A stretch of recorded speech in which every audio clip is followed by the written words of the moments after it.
It's Thursday, July 28th, and you're listening to the Geek News Central Podcast, show number 690, or actually 691.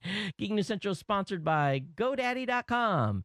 Geek News Central is a proud member of the Tech Podcast Network. Hey, everyone, welcome to the show. Of course, my name is Todd Cochran. I got a great lineup for you tonight. Lots to share. You know what comes next. Strap in. Here it comes. Yeah, let's do that again. All right, people, I need a go, no-go for the Geek News Central podcast. Digital archive recorders. We're go fly. Microphone. We're go fly. Video feed. Go. Web browser. Go. RSS data stream aggregator. Go fly. Interflux Toddism suppressor. All right, I'm confused. Host readiness check. Welcome to the show. Welcome to the show. The Geek News Central podcast is a proud member of the Tech Podcast Network. If it's tech, it's here. All right, ladies and gentlemen, we are ready to go. Cue Todd in 5, Button, who's got the button? 4, There is no cause for alarm. 3, Everybody hold on to something. 2, Just press the button. 1. Aloha and welcome to the Geek News Central podcast, coming to you as live as it can be from the beautiful state of Hawaii via the Geek News Central studio overlooking Greater Honolulu on the island of Oahu. Hey everyone, welcome to the show. Of course, my name is Todd Cochran. I want to encourage you to get over to geeknewscentral.com. Check out all our great content over there. Of course, check out our archive podcast available via the podcast link on the website. And that is why that screen went black earlier. And of course, when you're over there, we want you to get subscribed to the show. By subscribing to the show, you'll never miss a single episode. And of course, you can do that by just coming over to the website. You'll see right on the website the orange box there, and it says subscribe. And you'll find the audio podcast, the video. You find our special media events, the Saturday morning tech show, the Gadget Professor, Robot Underpants, and of course, the Chrome Show. So a large selection of podcasts for you to subscribe to. And we encourage you to do so as soon as you can. And follow us via the newsletter as well. The newsletter contains all the content that I'm going to talk about in tonight's show. That gets emailed to you directly following the show. And again, it has all the contents of everything that I covered during the show tonight. Well, as you can see, I am once again fat fingering everything, but I guess that makes it comedy hour here at Geek News Central. And life is what it is. So, hey, what we want to do, of course, is encourage you to reach out to the show, and you can do so by following me on Twitter, or you can email me at geeknews@gmail.com, or you can call our voicemail hotline at 619-342-7365. We're streaming live, as always, at live.geeknewscentral.com. Of course, we're up on Ustream as well, streaming there. And then, of course, the show can be seen post-show via the Roku or the Boxee or the Samsung IPTV. So lots going on here and lots to share with you tonight. But we'll talk about the delay in the last video on the last show. We'll talk about that here in a second. But I want to take care of a little business before we get too far into the stack of things tonight. And I want to encourage you to consider picking up a hosting account by GoDaddy.com. You have until August 5th to take advantage of this special offer. Now, this is an absolutely fantastic offer. What they're doing here is they have made available a economy hosting at $1.99 per month for 3 months, okay? So $1.99 per month for 3 months, you get economy web hosting. And so for $6 or a little bit under $6, you get to try GoDaddy's plan. Now, here's how you save really all the money in the stack.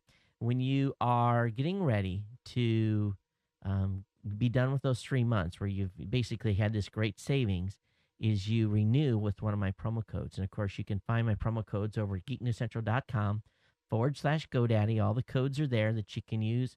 And there's a whole stack of them here. We've got, if I load it up on the website, I just looked through here, I think there's like 10. Geek 5 will save you 15% on orders $20 or more. Todd 20 will save you 20% on a 1-year shared hosting account if you just go ahead and order that from the very get-go. ComSale will get you $7.99 on .coms.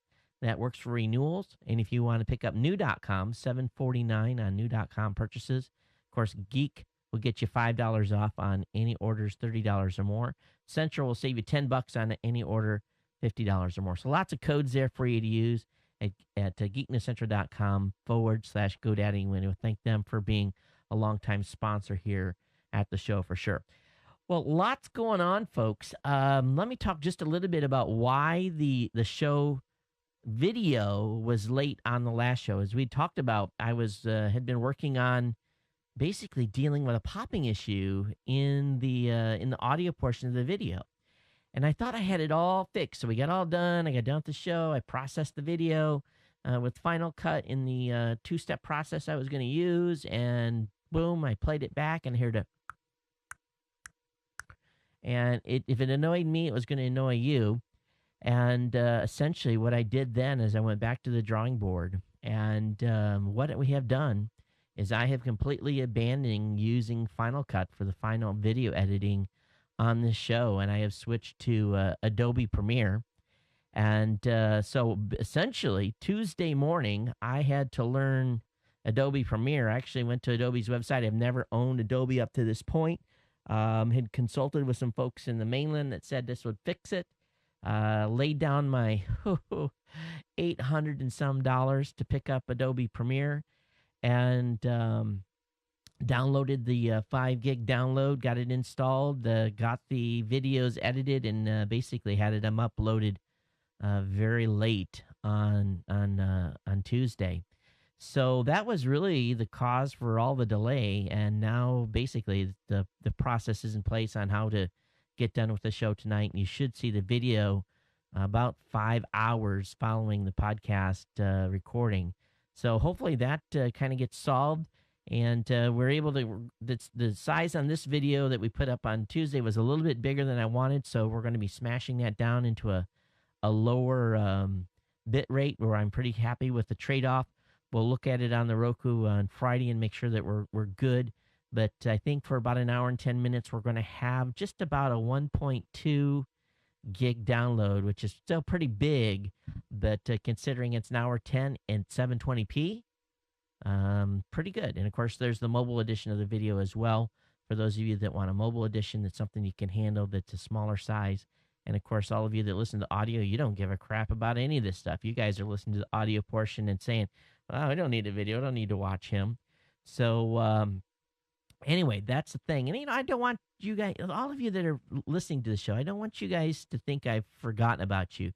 I haven't. But, really the end goal, and as we've talked about this many times with this show, the end goal is to have this content available on as many platforms as possible, whether it be audio, video, mobile, so that it can be consumed and enjoyed by just basically everyone. And of course, we've got great tech content at geeknewscentral.com with all of our tech writers, who we are still hiring tech writers. So I am in the mode to bring some more people on. Actually sent a team. The team is it's summertime, so things have slowed down a little bit. Everyone's busy. And so we just need to ramp up the page count. And we're going to have more people writing for us over the next couple of months for sure.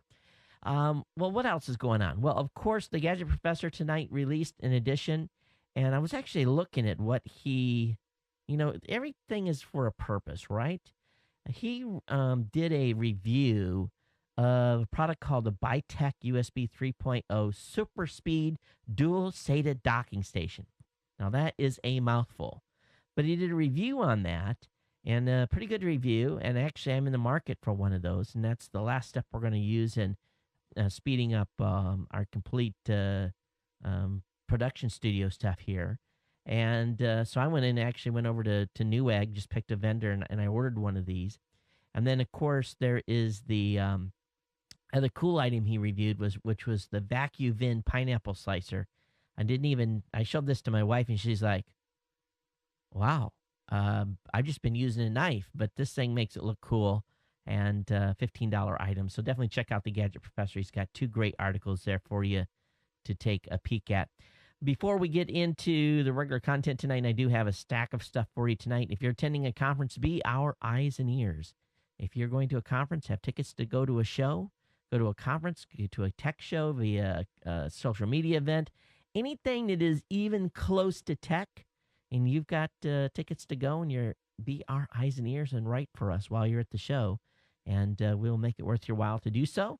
all you got to do is email me here again at the show at geeknews at gmail.com.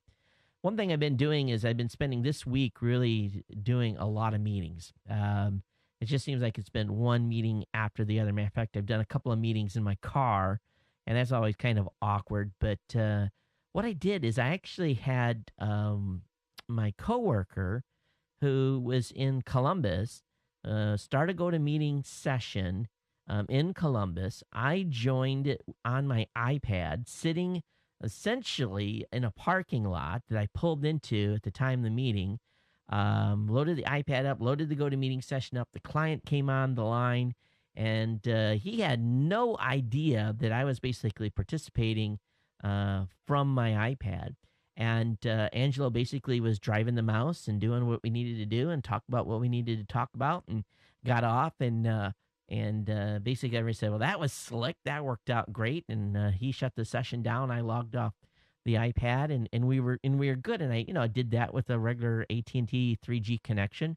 So online meetings are truly a great tool for business to work smarter.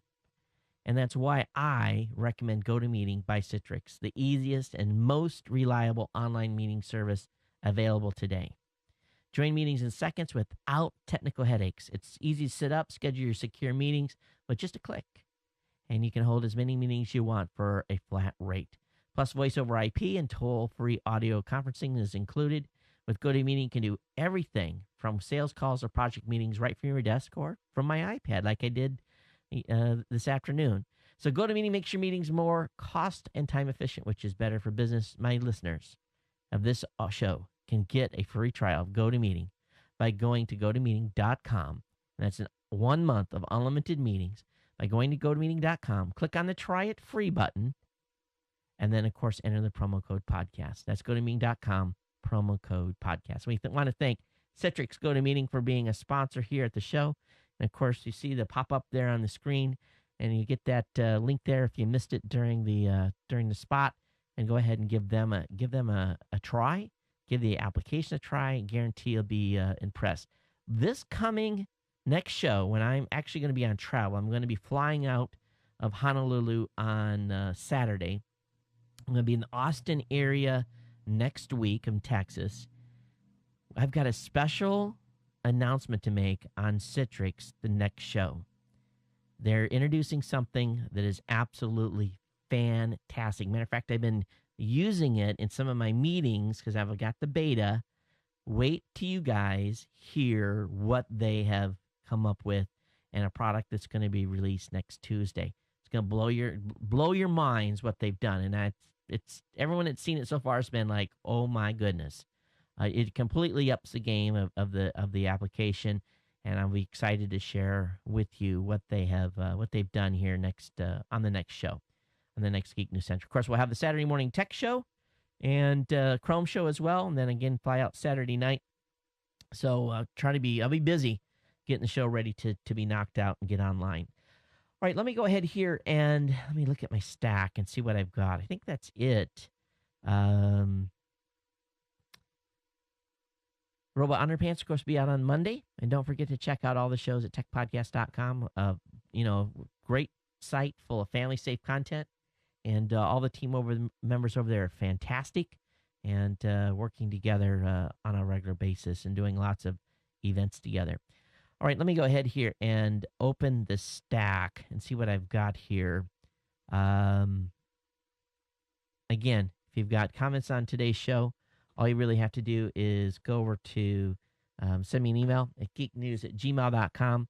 Or, of course, you can use the voicemail hotline and call me at 619-342-7365, 24 hours a day, 7 days a week. So, Ohana, how you doing? How's the family doing today? Are you guys doing great? I hope you are. You guys been enjoying me totally screwing up at the beginning of the show? Isn't it? It's got to be funny. And I'm sure you guys just smile and shake your head and like, what's he going to do tonight? But you know what it is? Too many buttons. Absolutely too many buttons around here. And, I always made the rule, don't change more than a couple of things every couple of weeks. And I've changed a bunch of things between every show. So it hasn't helped, including these earphones I'm wearing now, which are in-ear earphones, are killing me. They keep the little cord in the back keeps flopping around and driving me nuts. But one thing I do want to do here is say happy birthday. Those of you that have been in computing a long time are going to appreciate this, and let me make sure I can bring this up. Microsoft DOS is 30 years old today. 30 years ago, on July 27th, 1981, Microsoft bought the rights for QDOS, Quick and Dirty Operating System, from Seattle Company Products for $25,000. QDOS, otherwise known as 86DOS, was designed by SAP to run on the Intel 8086 processor. You know, the book that I shared with you guys, a book that I read that talks about a lot of the stuff that happened in the early years at Microsoft. And see if I can find it. Do I have it in the stack over here? No, it's not. But there's a lot of cool history that really went into them getting to the point that they got to release this. And I love this one image. Let me show it to you. Here's an actual image of the 5 1/4 floppy disk that came that had Microsoft DOS operating. And that was actually, this is a picture of version 2.0 and on 5 1/4 inch floppy. So it's just, it's funny, you know, and I'm sure all of us that have been around for a while have some of those 5 1/4 inch floppies stashed someplace, thinking that you may need someday to pull that data off. Be honest, how many of you, please, send me an email, and I won't have to read your name on the show, but how many of you really have some from 5 1/4 still laying around, and maybe even a drive on the pretense you may have to go back and get that data? I think about, what was it, maybe 5 years ago, I finally kind of said, okay, those can go in the dump, you know. I don't know why we hang on to stuff like we do, but we do, don't we? It's kind of funny.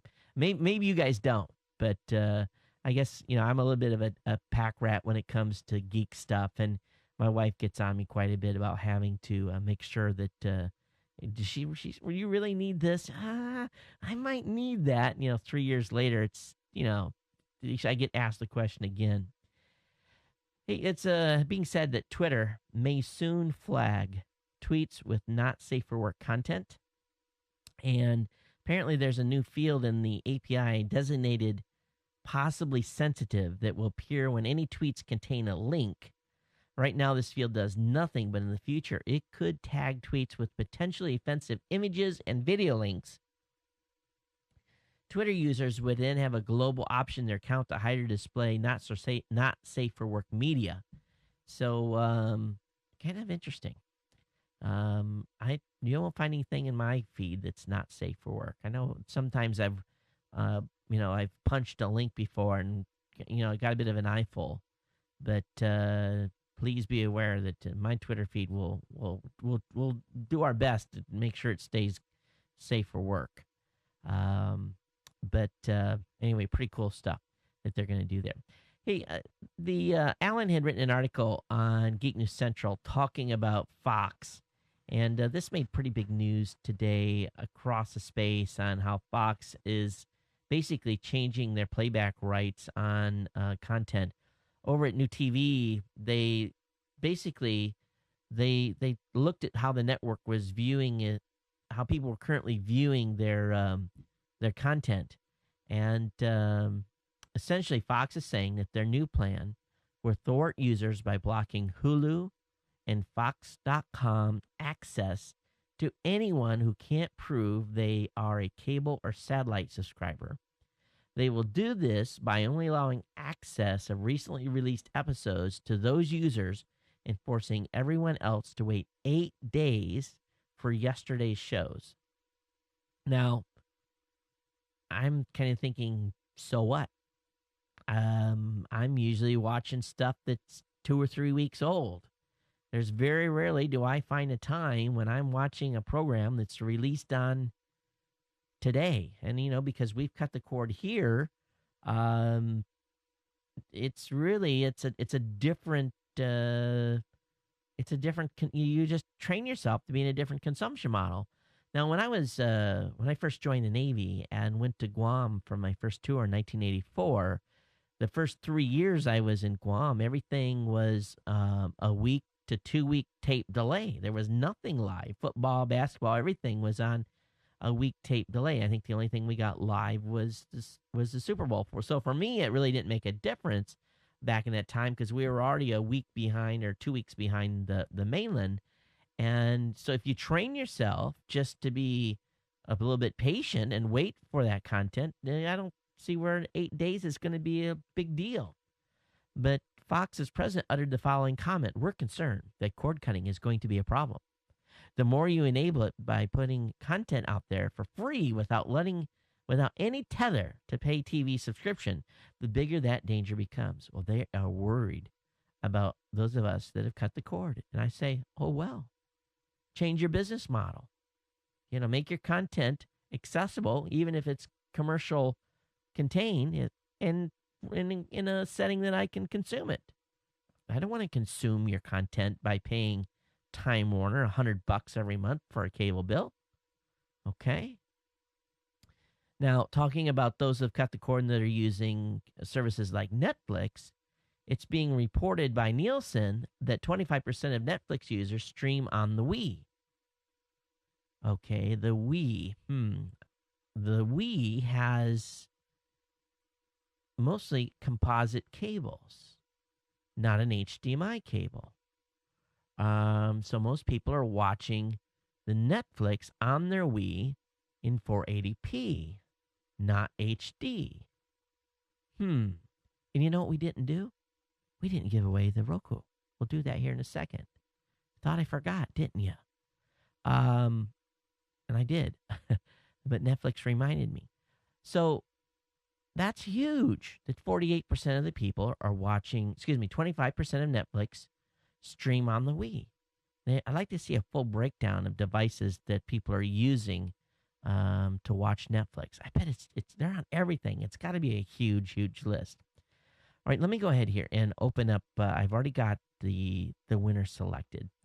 And basically the pretense of this week's contest was that if you're following me on Google Plus and sent me an email saying I'm following you on Google Plus and provided your address, I would put you in the contest for the Roku. And again, huge response, not quite as big as the last giveaway, but I'm going to throw a little twist in here. Today, Logitech lowered the price of the Google TV to $99. So I'm going to give the winner an option to get the Roku TV, the new Roku TV, the new $99 Roku TV, or the Google TV. And my winner tonight is Steve Novak. He's my winner, and he is out of Virginia Beach, Virginia. And he says, Todd, I don't have a Google Plus invite. Been following you for years. Please email me an invite. And in response to, and he says, I'd like to win the Roku. Well, congratulations to Steve. I had sent him a Google Plus invite, so it should be on Google Plus now. So I want to congratulate Steve for winning the Roku here, or the Google TV, whichever he prefers. His choice, and we'll get it out to him. Our last winner, his has been shipped and should be in his hands. I think tomorrow is when they're going to deliver. They had a free shipping deal, so I took advantage of that. Anytime I can get free shipping is awesome. So it was a little longer to get there, but congratulations to Steve Novak. Again, he's out of Virginia Beach, Virginia, and congratulations for winning either a Roku or a Google TV. So actually, I'm having my Google TV. I'm having a little fun with. I'm not discounting where they're going with that. We'll see. So that kind of leads into actually the story here. Of course, Logitech CEO has stepped down after losing money in Q1. And of course, they slashed the price today to $99. And Logitech is saying they're getting more Google TVs reviewed than are being bought. So that doesn't bode well here. But they took a $34 million hit to their finances. And basically, they're trying to remove price barriers here to get this in as many people's hands as possible. Google needs to roll a rev. Google needs to help Logitech out. They put them in this position by not having the software ready and not having the app developers like us come in and build channels for this thing. There's so many. There is a limited number of external channels, and that's the problem. It's not like the Roku where there's now 300 channels of content. Google never opened up the API. They promised they were going to do it in the spring. Here we are, Q3, and no one's still able to develop for Google TV. Now, I don't know what's going on with that division. Google's been silent about it, but either they are doing a complete rewrite from top to bottom. I don't know. But this is probably my biggest disappointment this year is that Google TV hasn't been updated. Now, they supposedly updates coming, but I'm not going to hold my breath at all. Let's talk just a little bit here about mobile apps. And there's some very interesting data coming out. And they're talking about advertising on mobile apps. And I'm sure all of you have been clicking a lot of ads that have been on mobile. I haven't clicked an ad yet on a mobile app. But apparently, the late afternoon between 4 and 6 p.m. and the evening, 9 to 11 p.m. are the most popular times for people to use mobile apps. When they think about that, they're off work or they're on a train or they're on a bus going home. In the, that 4 to 6 p.m. time frame. The 9 to 11 is when everyone is kind of like, I'm done with the day. But the time that they're most engaged, the time that we're all most engaged with these ads is apparently from 8 a.m. to 11 a.m., which makes me wonder, okay, we're at work. Let's take a sneak peek at stuff. Let's take a peek before we're, on the job. It's like I can check something real fast, but I'm not really playing on an app or, doing a game or something. But weekdays are far and away the most popular time for users to tool around on their mobile devices. Saturday and Sunday account for 38% of the time spent on mobile apps. And they've come up with a cool, let me see if I can bring this up in the other screen so you guys can see it and see these pop-ups. But Android is rocking the house. Everyone, that didn't blow up. Oh, there we go. Let's see. I don't know if you guys can see this real well. So 22% of iPhone users spend the majority of their time on apps between 4 and 6. 24% of Android users spend the majority of time between 9 and 11. 38% of iPad users spend the majority of time on their apps between 9 and 11. And then 34% of iPhone users engage with ads the most between 9 and 11 a.m. 21% of Android users engage with ads between 9 and 11 a.m., so that holding steady. And iPad users engage the most with ads between 8 and 10 a.m. So then it goes on to show you where the platforms have the biggest reach. And Android right now, Apple has 66.38 market share, and the Droid has 24 something. And it's the opposite in Japan, where Android's leading the pack. China, Apple's leading. In the UK, Android's leading. And see here. Oh, wait a minute. Canada was where Apple's leading, but in the United States, 49% of people 49% of the market share goes to Android, with 43 being an Apple. And they talked about the different apps, the top app platforms, and so forth. But anyway, very cool info there, and I don't think you could see it real good because it only took up a portion of the screen. But it just goes to show you that I guess these apps people are clicking on ads in the morning. Why? I don't know. 2 space items I want to make you aware of, and one I think is very, very cool. The folks from SpaceX, they've got their Dragon space capsule. They have been basically given the go-ahead on their November flight to basically shoot for the International Space Station. The Dragon capsule is going to be loaded with gear, and if everything goes right, they make orbit, and the spacecraft acts good on orbit and maneuvers the way it's supposed to, and they maintain control, and it does what it's designed to do. They're going to let it dock at the International Space Station on around the 30th of November of this year. So the private industry is on board for getting us back in the space business. SpaceX has been contracted to do 12 unmanned flights. I think the 13th flight, and then these are 12, basically they're testing making sure their system goes good. And I think on the 13th flight, they may actually be ready to load astronauts into this thing and start sending them to the International Space Station. Now, Orbital Science has also got a cargo resupply contract with NASA, and NASA has paid them $1.9 billion to make 8 flights using the company's Cygnus capsule and Taurus 2 rocket. So you got 2 companies here that are scheduled to make a total of 27 trips. 21 trips to the International Space Station for about $4 billion. But the folks at SpaceX say that they're going to be able to do, their launch costs are going to continue to come down, and they're going to have unprecedented pricing on a per pound basis to get stuff to orbit. I think they were saying like $130 million or something per shot.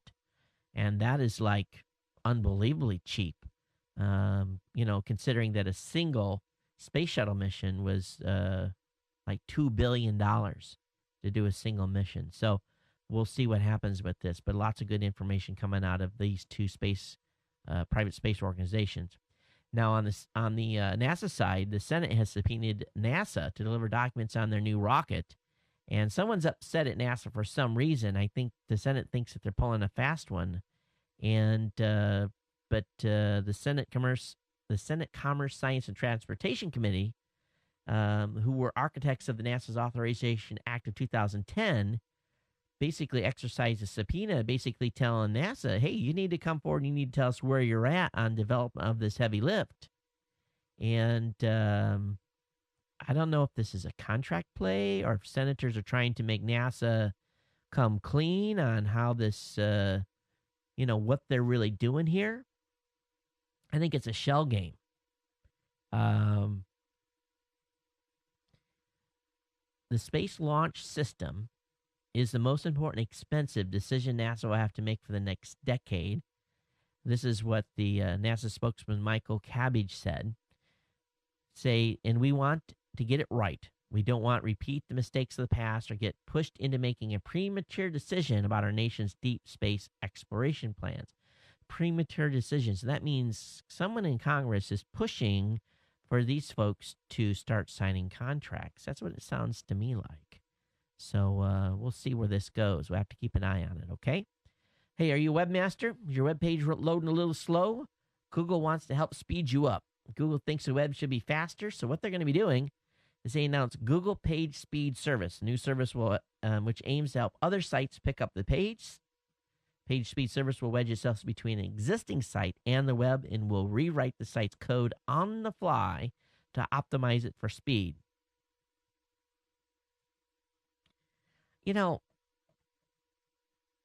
At this point, I don't know if I can trust Google any farther than I can throw them, and to allow them to start doing page loads. An example, page load time original was 10.678 seconds. Optimized was 10.48, a negligible 1.9% difference. Start render time was slower. Repeat page views was slower. Repeat view start render time was slower. So, and this was basically technolodzer.com was testing it on their own system. So, I don't know. What do you guys think about let Google speed up your site? I'd be a little bit leery. I want to share something with you all. Let me see if I can grab it here. I picked up, I heard positive things about Sonos. How many of you guys have heard about Sonos? And for those of you on the video, let me show you this. This is a speaker, and it's got a little control on top, and then it has a place for a Ethernet in the back.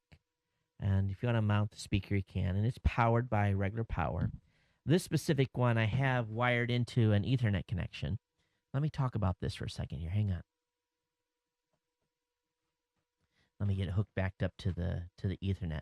What it does is, I've got a squeeze box, and I didn't think I was going to need any additional music devices, but I heard a lot about this, so I ordered one, and they're not cheap. I think this box down here was $299, and I got it, and I was completely blown away by the quality of it. And what I want to do, it's got an iPhone app. Oh, let me get that away from let's see if I can find the music that I was playing last night. Let me go back. I don't want to play that because, okay, pause all. It's actually searching for it's searching for my network here. So anyway, what this does is you can control it with your computer, or you can control it with your iPad or your iPhone. And I should have had this all set up, but it's too cool not to show you guys this on the fly here. Let me go back, and I had to select the right wireless network. I'll reload it. Okay, go ahead. Yep, now it found it. So it found the right device, and I don't know if I can show this on the other camera or not. Let me flip the cameras here. Yeah, you can't hardly see it. I should have had this on the iPad. But what it's got a zone menu, and it says Office. So that's the unit I want. And I was playing a little bit of hardcore rock and roll last night. I was playing a little AC/DC. And so let me go back, and I don't want to do that. How do I? And of course, I can't. I'm having a hard time doing the menu. And I got some stuff in the queue here. So I'm going to play just a little bit of a AC/DC song, and then you guys will. I don't dare play it too long because did you hear that? You hear it start in the back? Now watch or listen. I can turn the volume down on the iPhone, so I turn it way down, or I can turn it way up. Now we go way up. So that was totally cool. You can control it right here by your by the iPhone. Now, the quality on this Sonos blew me away. I mean, I was literally sitting here with my mouth open on how good this. Now, Sonos is not paying me to say this, so don't take this the wrong. It was fantastic, and I immediately emailed the CEO. There's a way to get podcast into it, but it's no native menu system. But I'm having, of course, the menu system here is kicking my butt while I'm trying to talk and chew gum at the same time here. Anyway, I'm not going to play with that anymore. But my wife heard it. She came in here and listened to it. Now, get me, I was playing a little Boston, and this was like, 80s music, playing some AC/DC, at 8:30, 9 o'clock at night. I'm sure made my neighbors happy.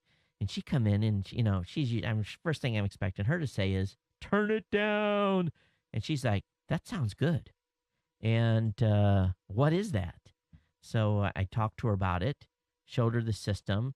We got it hooked up on her iPad. She started playing. So she's changing the music because I've got it, basically I index my music thing. She says, well, make sure you link my Japanese stuff in. So she's playing Japanese music, and then I'm taking control of it with my iPhone, and I'm changing it to rock and roll. So we're kind of ping-ponging back and forth, having fun with it. And she came and she says, okay, I want my own.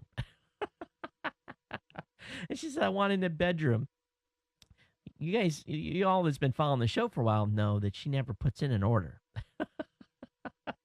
And when she does, hubby better comply. And I said, well, let me show you the price on this before we go any further. And so she did get a little bit of a big eyeball on the pricing. And we kind of talked it over. And we've been actually getting ready to do some upgrades to the home entertainment system. So we made a command decision right now, or last night, to buy a couple of these. So what I end up doing is I got 2 Play 3s. I didn't order the Play 5, but I got the bridge, so I don't have to have it plugged into the internet. And let me see it to see if I can actually show you guys this this system. But they sound great, and we're definitely going to send I'm going to send our sales manager and have him call Sonos, and we'll see if we can get them as a sponsor. Maybe we can get some deals for you too. But I was quite impressed, and I didn't want to change this into a gadget review. And again, I bought these. These weren't provided to me, or the one wasn't provided to me. And but I was impressed. And they are at a premium. Don't get me wrong; they're premiumly priced. So that may be, it's definitely consideration for all of you. But yeah, $299 was the Play 3. And then the bridge was $49. The Zone Player, which we're putting in the living room, is $349. Now that is basically can hook into my existing speaker system. And then, so that basically is what we ordered. But and you can control them one-on-one, or you can have them all play the same music. But I was just impressed that they're wireless and they sounded as good. And I don't remember seeing these guys at CES, but somebody emailed me today and had saw my Google Plus comments. They said they were there. So anyway, enough raving about Sonos, Sonos.com. Let's move into the tech stuff here. I got a lot more stuff to cover before we run out of time. Hey, Gmail is taking email hacking seriously with new forwarding filter notice. If you're forwarding a Gmail account, you're going to get warned that it's being forwarded. Or if you're not forwarding it and your email all of a sudden starts forwarding like it wasn't supposed to, but apparently in early June, Chinese hackers got into Gmails of senior U.S. officials and others, and they were forwarding all the email to secondary accounts. So they're going to display the notification to ensure that you have a chance to see the notice that that your account is basically forwarding email, and you can check and see, make sure it's only forwarding to the accounts that you want it to. Hey, the organization MPEG LA could be one step closer to forming a patent pool to use against Google's WebM open source video format. Apparently, the H.264 licensing group revealed in an email interview with Streaming Media that has identified 12 companies that have patents that could affect WebM. So we could see, Google go under, another lawsuit here from the folks at with WebM. And anyway, that's kind of what we're seeing. So we'll see if that advances. And for those of you that are on the stream tonight, has the stream? I know that Dale, so you're having network traffic issues on your side, but the rest of you that are in the chat room, has the video been okay tonight? Stream been okay? Just please let me know one way or the other in chat. Hey, there's a makeufs.com. Makeufs.com is a good article about finding a virtual assistant, and that's something I've been looking at potentially doing. And I'm going to get this firmed up, but I may be actually looking for someone to virtually assist me with this show and show prep and doing some other things. And so we may be looking initially for a volunteer that we would pay on not a very big basis, but someone that would, get a stipend every month for helping me out. So I'll be letting you know whether or not I want to move forward on that. And while all this stuff's been going on, with the distraction of the debt ceiling, the senators have been working behind the scenes to basically support the Fed's secret interpretation of the spying laws. Apparently, the Director of National Intelligence has been tap dancing around some specific questions about how much warrantless spying on American U.S. federal agencies do. And this was from some stuff the administration said, okay, how much of this warrantless spying are you actually doing? And senators on the intelligence committee have been basically trying to get this information out of these organizations, and I guess they haven't been too forthcoming yet at this point. Not only that, but a House panel today approved a broadened ISP snooping bill, which would require ISPs to keep records on everything that we do on the net for at least 12 months. So that's made its way through as well. I've got a video that John C. Dvorak has up on his website. It's a video of a CCTV from a shop in Oslo, Norway, 1 block from the bombing. And it's a minute video that basically kind of shows, these folks in a shop that are going on their normal shopping routine, and all of a sudden, boom, and shows the chaos from there. So everyone was asking. There's a blonde that was in the shop. She walked out, and everyone in the notes in the bottom said, "Did she make it?" Because she headed in the direction of the bomb blast. So no one seems to fully know, but it's pretty chaotic inside this shop. So I have this link up in the show notes. Those of you on Twitter, if you've been following companies like Ford or HBO or JetBlue, hey, they can start advertising now to you in your Twitter stream. You're going to start seeing that pop, so don't be surprised if you see that roll into your Twitter stream. They're going to be showing the ad to you once, so good chance you'll probably miss it. Some idiotic judge in the UK, an appeals court, has agreed that clicking a link on a website and opening a website is considered infringing. So if I'm a news aggregator and I'm aggregating content, or I'm sharing stuff like I am with you today, and I have put a link with a headline on there, that is considered infringing on someone's copyright. This is nuts. The appeals court has allowed the lower court ruling to stand, meaning that anyone doing news aggregation in the UK may have to start paying newspapers for the privilege of linking to them. I would say any newspaper that all of a sudden starts saying, pay us to link to us, you just stop linking to them.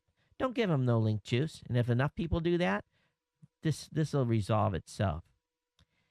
In Canada, officials are censoring scientists whose results they don't like. And I guess there's something up in Canada called the Privy Council. The Privy Council office in the Fisheries Department had said that a specific scientist working from them was not permitted to discuss her work because the Cohen Commission, a judicial inquiry created by the Prime Minister to look into the claims of the famed Fraser River. So apparently because she was working for the government, she can't publicly talk about her filings. So there's some sort of a gag order going on. If you're doing, I guess, work for the government, you fall underneath this Privy Council office, which has the power to block the scientists, in this instance, by the name of Christy Miller, from talking about her research. I don't think this is going to be about people that are in private industry, but I guess if you're working for the Canadian government, you are going to have to not talk about any results you find from scientific research. So I don't know if this interests you, but I have a link up in the show notes. Now, every time I talk about global warming on this show, it brings everyone loses their mind. So please don't lose your mind on this one. But over at news.yahoo.com, and this is a good one. This is a copy from this original article was over in Forbes. Apparently, NASA satellite data from the year 2000 through 2011 show that Earth's atmosphere is allowing more heat to be released into space than alarmist computer models have predicted, reports a new study in the peer-reviewed science journal Remote Sensing. The study indicates far less future global warming will occur than the United Nations computer models have predicted, and supports prior studies. And supports prior studies indicating increases in atmospheric carbon dioxide trap, far less heat than alarmists have claimed. I like how they use the word alarmist. Now, what they're really saying there is the folks that are worried about global warming. So essentially, what this study is showing, the satellite observation suggests that there is much more energy lost to space during and after warming than the climate models show. Spencer said in a July 26 University of Alabama press release, there is a huge discrepancy between the data and the forecast that is especially big over the oceans. So this really, in no matter what, is good news, because what it's saying, and I'm not saying we don't have an issue here, folks. What I'm saying is that if we're losing more heat in the upper atmosphere to space than what they predicted, this is good news. This really, really good news. Now,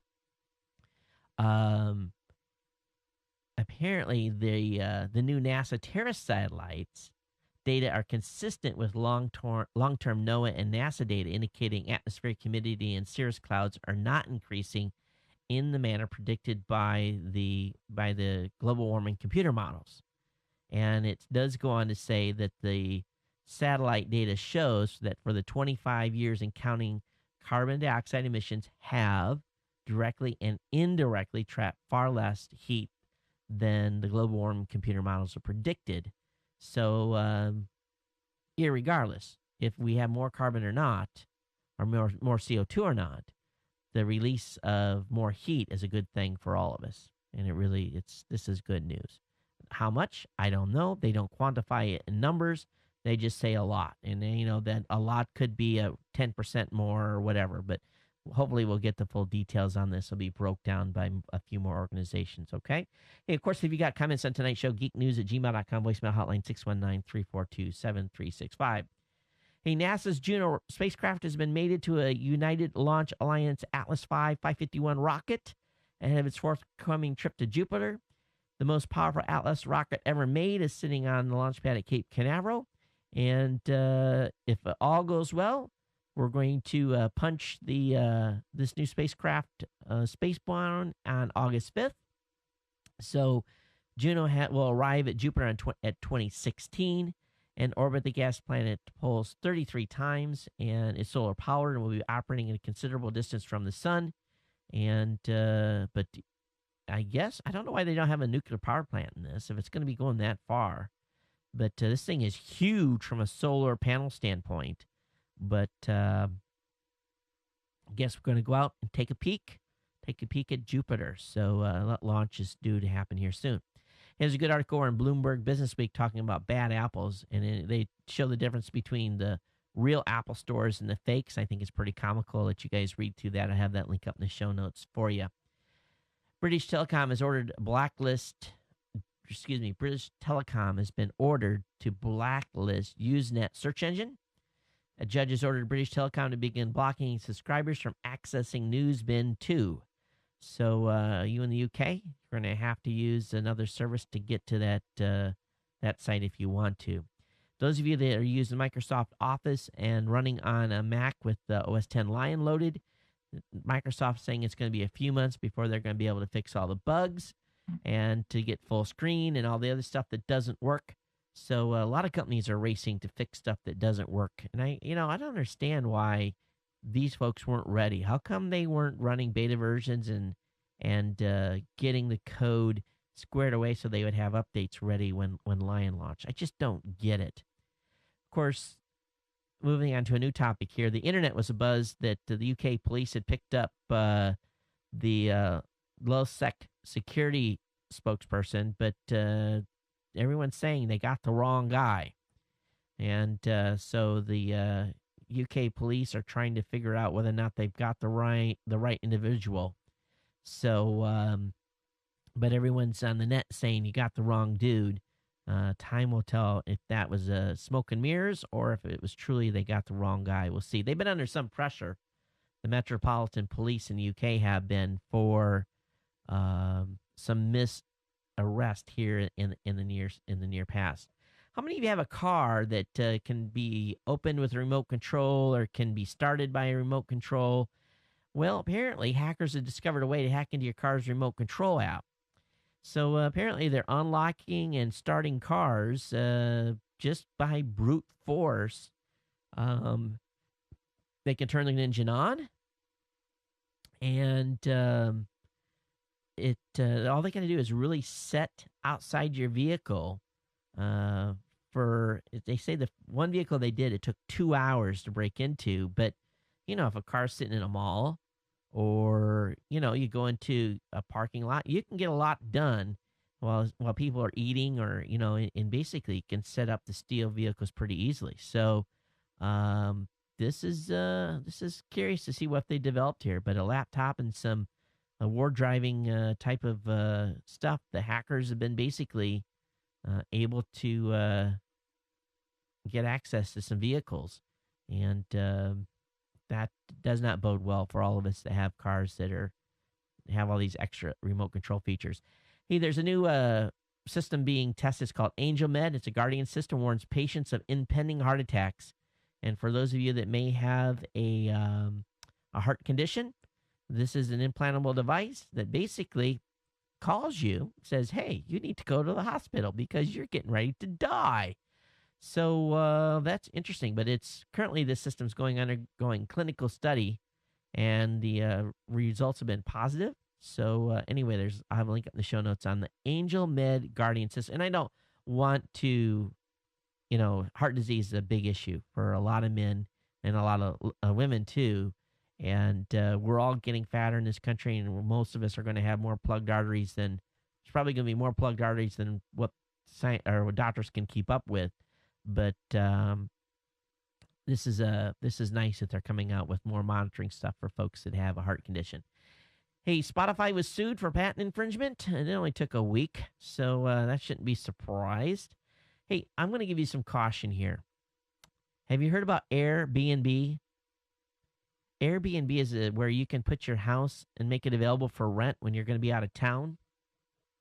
You really need to be very careful. Apparently, a renter's home that was recently rented was trashed. Stuff was stolen. Over $100,000 in damage to the house. Airbnb does not provide any type of insurance up to this point. Airbnb is not saying they're responsible. Be very careful on what you're doing. And the bad part about this is Airbnb does not allow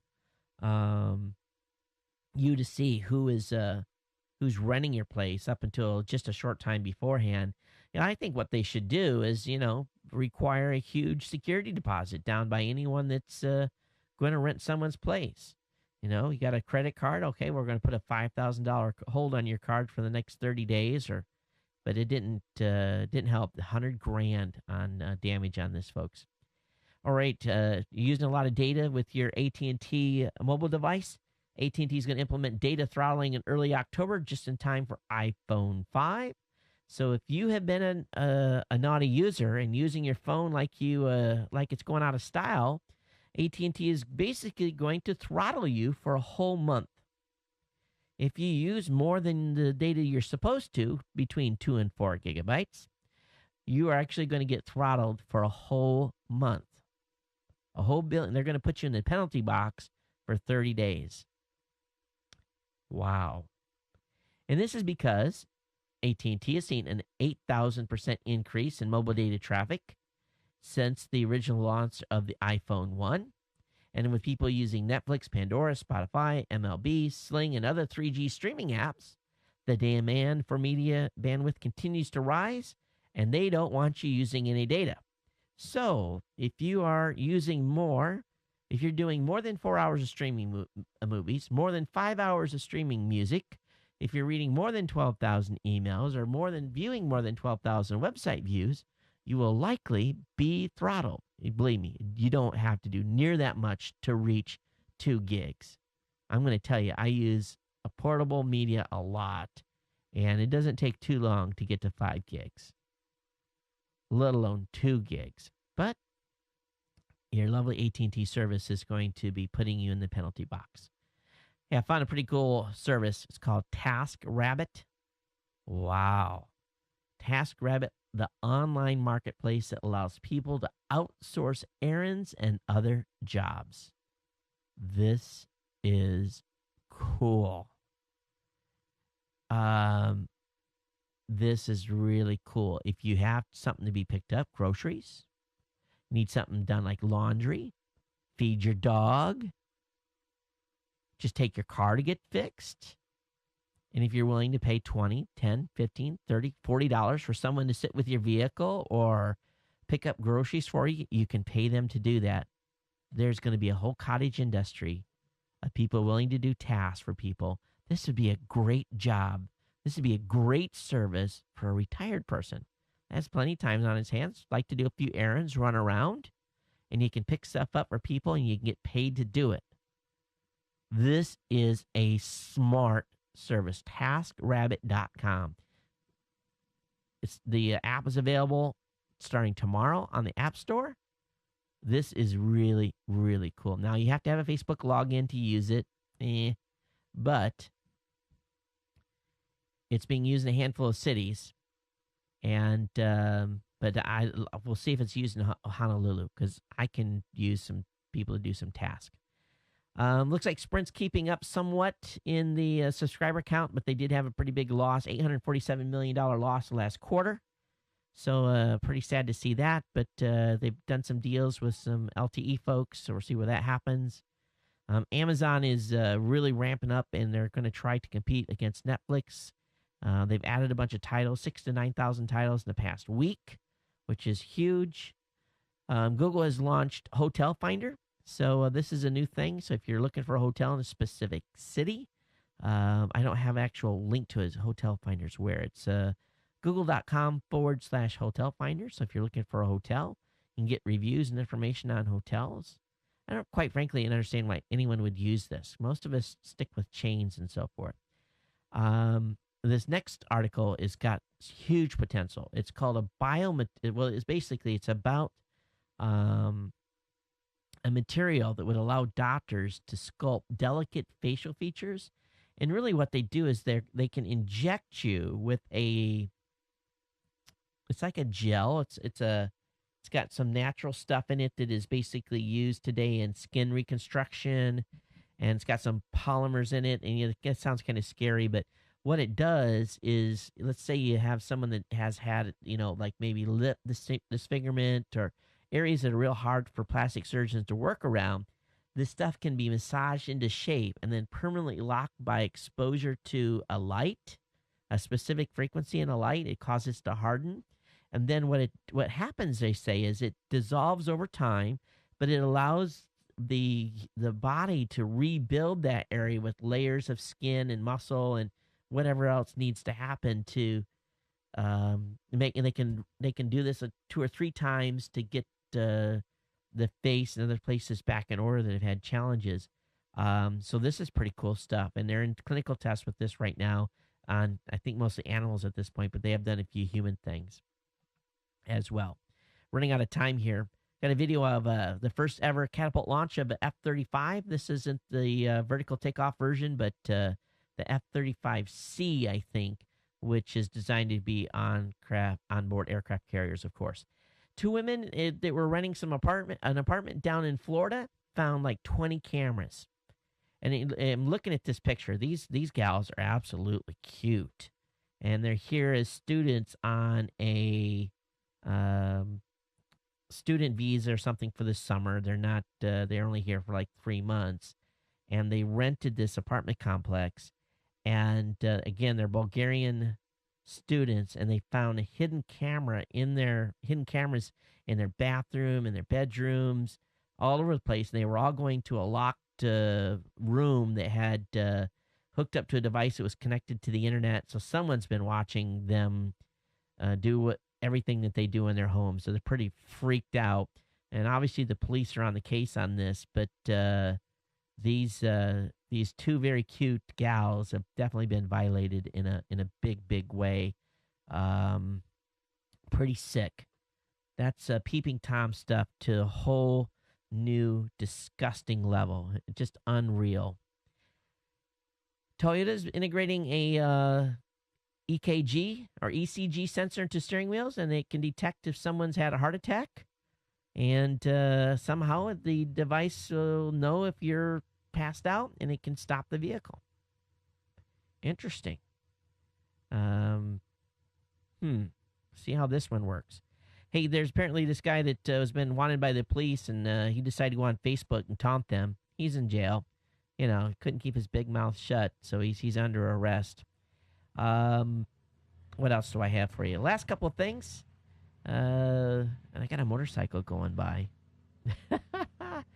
A new site, Circuit B, lets you share schematics like Scribe for soldering aficionados.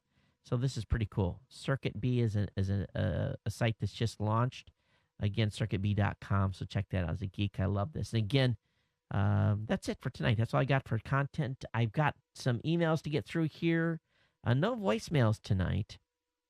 But let me back up and get into the section where I had so many Roku requests come in. So I picked just some highlights here to talk about. And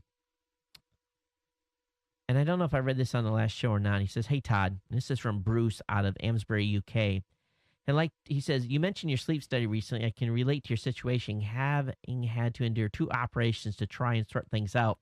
The best solution found has been a lower mandible extender device called Sleep Pro, which you wear like a mouth guard." He says, "The wife fully endorses this." Well, I'm going to tell you what, Bruce, I'm going to order this. And sleep study stuff hasn't come back yet, but we'll get one of these on order and get it here, and we'll give it a try.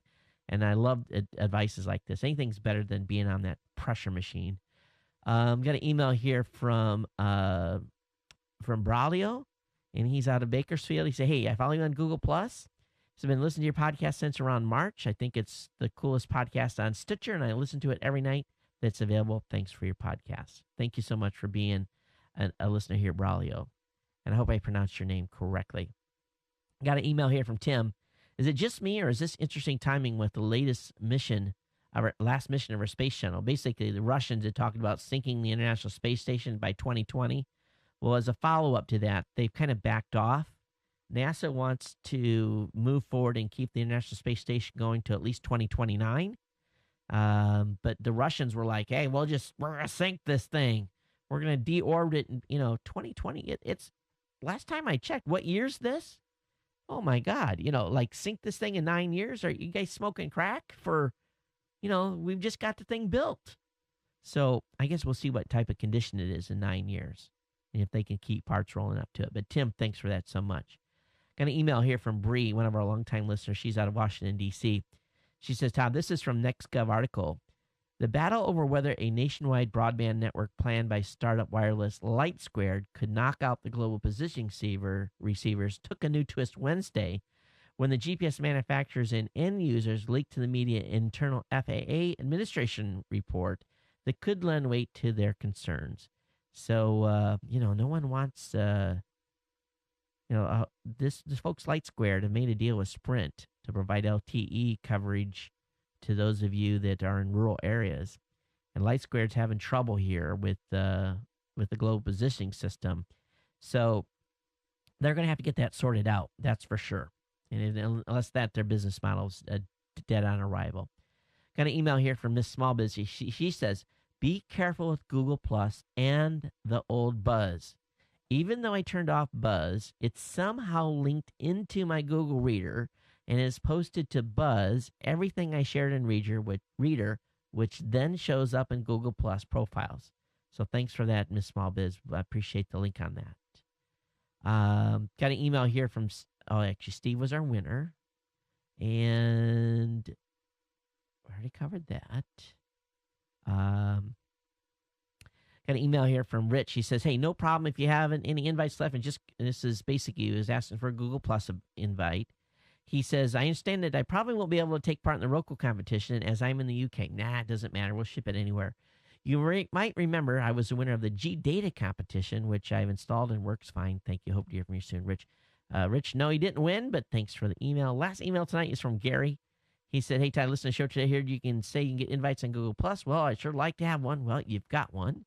And I would like to follow on with it. I've been faithful since your show, since low double digits, number 10. And so thanks from that, Gary. I appreciate it. Of course, Gary's out of northern New Jersey, a former corpsman in the, an HT, in the Navy. So thanks for listening, and definitely appreciate your continued support of the show. All right, that's it, folks. That's all I got. We're done here. We're right on time. This is beautiful. Again, if you've got comments about the show, You can follow me at Geek News on Twitter. Of course, you can email geeknews@gmail.com, or you can call the show hotline at 619-342-7365. And before we go, I want to remind you about Carbonite. They're a new sponsor here of the show, and we want you to give Carbonite a try.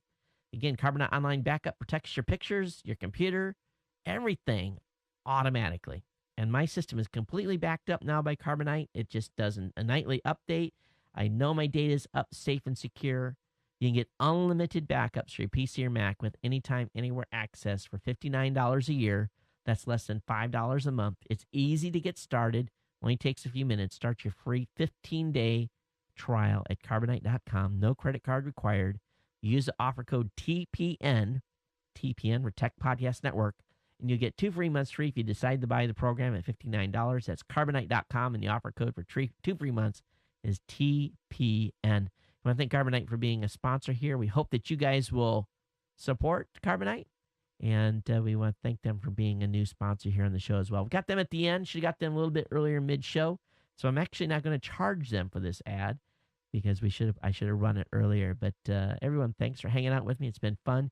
geeknews@gmail.com, voicemail hotline 619-342-7365. We'll see you next time, everyone. Take care, and aloha.